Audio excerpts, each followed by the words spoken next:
Hey y'all, this is a video I'm doing for Derek. I know his name is Derek C. Williams. Shame on me for not knowing what your page is. Beck's the one who was on top of that. Anyway, he wanted to know, he had a good question for me. And he asked me to do a little video. But his question to me was, when I got out of Leavenworth, what was my drive behind my success? You know, what kept me motivated, what kept me going? You know, my family.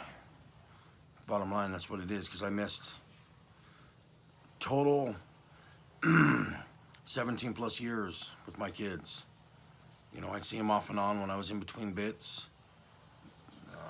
Even when I was out, because I was running wild. So I didn't get to see them a lot. And so when I made that choice when I was in Leavenworth,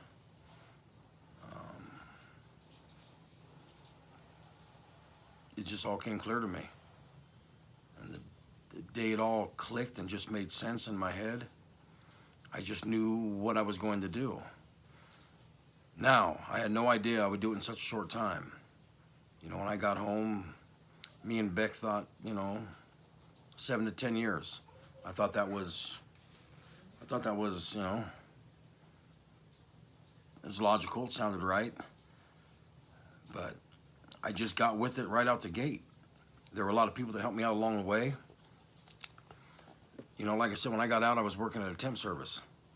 And I was making $8.43 an hour. And the two guys that I worked for through this temp agency really hooked me up. I was allowed to work only 70 hours a week, and I didn't get paid overtime.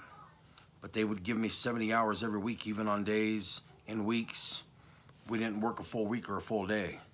It's just, I busted my ass for them. They had a lot of respect for me. I have mad respect for them. And it started with that, and I just started saving my money, every penny I could get. And when I finally made it home, and I got my first step into a shop, I would do every side job I could get my hands on. I don't care how dirty it was, how fucked up it was, I would do every side job I could find. I was on Craigslist every day making that side money. And there were times I was sending Mama around, all around Colorado, picking up tools that I found, a couple toolboxes. She came back, shoved in her trunk. I just started buying. I had a real cool tool guy named Sean Wells. My other tool guy, Ed. Just a couple tool guys on the Snap-on and Matco truck that really hooked me up. Got me financed because they seen the drive I had. You know, my first job, mechanic job that I had a bucket, a Home Depot bucket with about $80, $90 worth of tools in it and a plastic creeper. That's what I showed up to work on my first day with. They already knew it. And I remember when Mom was dropping me off, she'd ask, "You okay, you embarrassed?" And I said, "Nope." I said, "I'm gonna take my bucket of tools and my plastic creeper, go in here and show these guys what I got," and that's what I did. And I just built from there. And how I did it, I jumped jobs a lot. There was even a time when Beck and Shelly, my PO, had asked me one time, "Damn, Mike, don't you think you should stay at a job for a while?" Because I was really jumping. But I was on a mission. I had a game plan, and it can backfire when you jump jobs like that a lot. It doesn't really show a lot of stability. But I wanted to move up, and every single job that I took was a step up, and it was getting my hands back into what I did. Because understand, I had all these skills before I went to prison. There's a lot of guys that come out, don't have no skills. They never worked. And so I was fortunate to have my skills prior to. But I'd been out of the game so long. Heavy equipment changed. The stuff I used to work on is nothing like it is today. But I just jumped in. That's how I did it. And so I pushed myself. I had some jobs where I would work 30 hours straight. you know, and I would get off there and I would have a day off, but if it was wintertime, I'd go shovel snow. I was on Craigslist helping people move their homes, move out of a storage unit for cash. I just kept working and working. I wasn't gonna let nothing stop me, nothing. And within my 3rd year of being home, that's when I landed my first big job with Martin. And from there, I just grew. You know, the job I have today, I probably wouldn't have got without Martin. My drive was just, I knew what I wanted. And I knew when I came home that me and Beck were gonna have another child, because we wanted one together.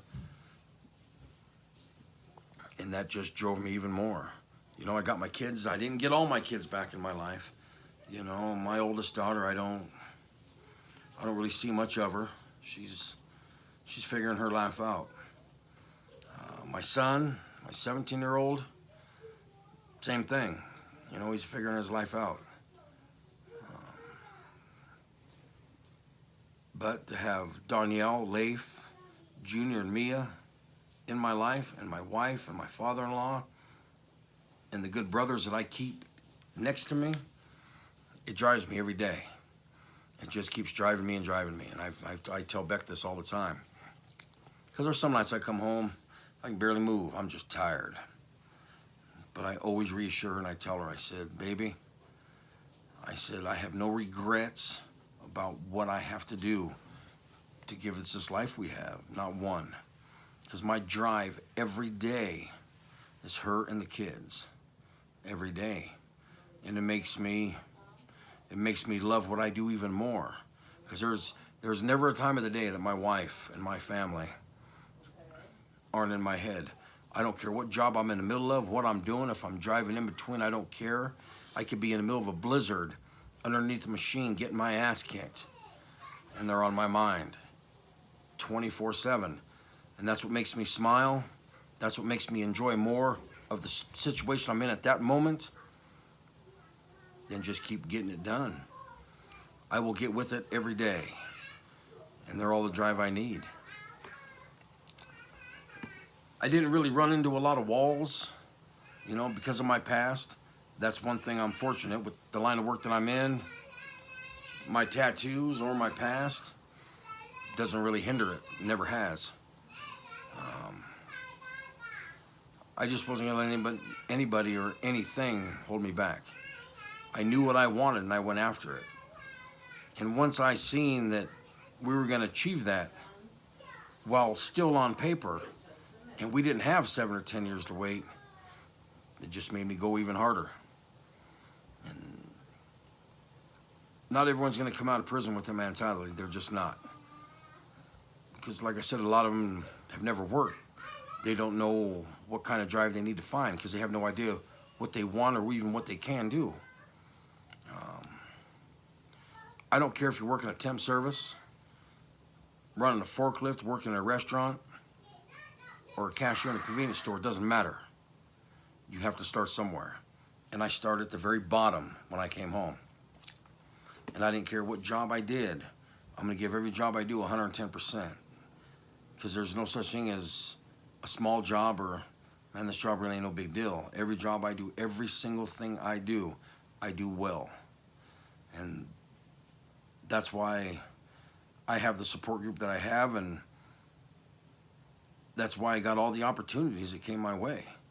Because I hit everything running and showed everybody, this is me, this is what I can do, this is what I'm about.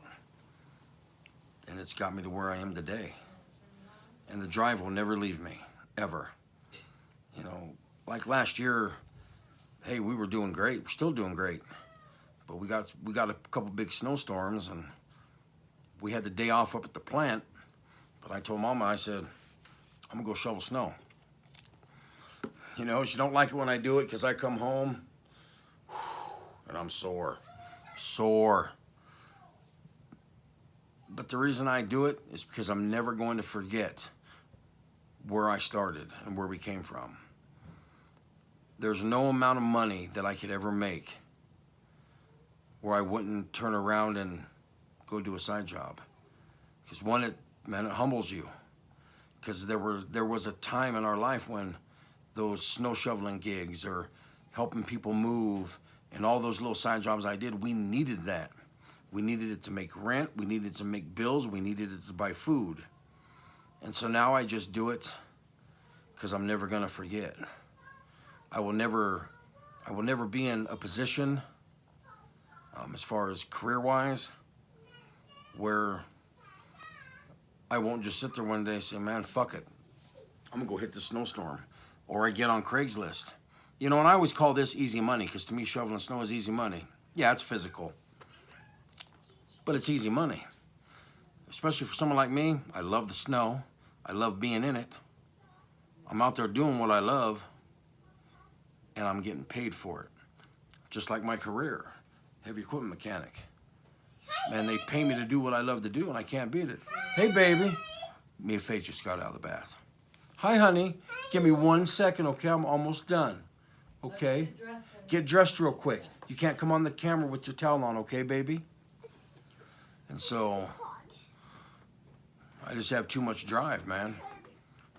But like I said, all those reasons is the force and the reason behind my drive.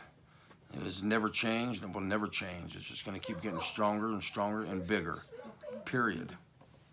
So, for me, Derek, that's what gave me my push. You know, I don't know if you'd seen the one speech I gave. I made all my choices to turn my life around about 5 years from the door. And like I've said before, I don't remember the day or the dates, but I remember the moment. When I was sitting in my cell, it was afternoon, and it all just made sense to me, man. And I just sat there and I said, the fuck am I doing? The way I lived my life, my whole thought process, everything that I did and swore by, I just couldn't comprehend it anymore. And there was a time I would swear by it, I'd live by it, and I'd die by it. But from that moment on is when I just set my game plan. You know, you never really know how you're gonna do it. I just knew when I was gonna get out, I was just gonna hit it running. I started working my 3rd day out of prison. It probably would have been the 1st day, but you're not allowed to do things your 2 first days out. But on my 3rd day, when they said you can go to work, I showed up at that temp service first thing in the morning, got picked on a ticket, stayed on that ticket until I was done. I went 1 day, they kept me, and it just kept getting better and better. There was a time when I was there within, I think, my 2nd month. Understand, look at who I am. I'm in a halfway house. I have a GPS monitor on my leg. But they were giving me keys to this project and having me go in and open it up, get things started, asking me to shut it down at the end of the night. And it just, I got the respect right out the gate. And the biggest reason I get all the respect is because I give it. And that's just how it works, man. You need to stand on your word, and you need to have that respect. Because if you don't have those 2 things, you aren't going to go anywhere. I don't care what the fuck your career is or what part of tracks you come from. You need those 2 things. Yeah, there might be some that can slip through, but they always get got. They always do. So, Derek, I hope that answered your question. Man, please feel free. Anybody, if there's anything you want to know, anything you'd like me to do a little video on, or anything you want me and Beck to bring up in a live, I'd love to. This format right here was new to me. Yeah, I mean, I'm used to doing it on camera, but I'm used to doing it either to an audience, or even when me and Beck are live, I'm used to doing it with live people. So this was kind of new for me. It was kind of a challenge. So right on, Derek. So I hope this is what you were looking for. If there's something I didn't touch on, or you want something more in depth, man, brother, just ask me, because I'll tell you and everybody else anything you want to know, and I'll try to explain it to the best of my ability. So I'm gonna go and cut this out. Maybe me and Beck will be able to get this on tonight. I think we're going live tonight, and we'll be telling you all about it. This video is coming. Thanks for watching. Peace.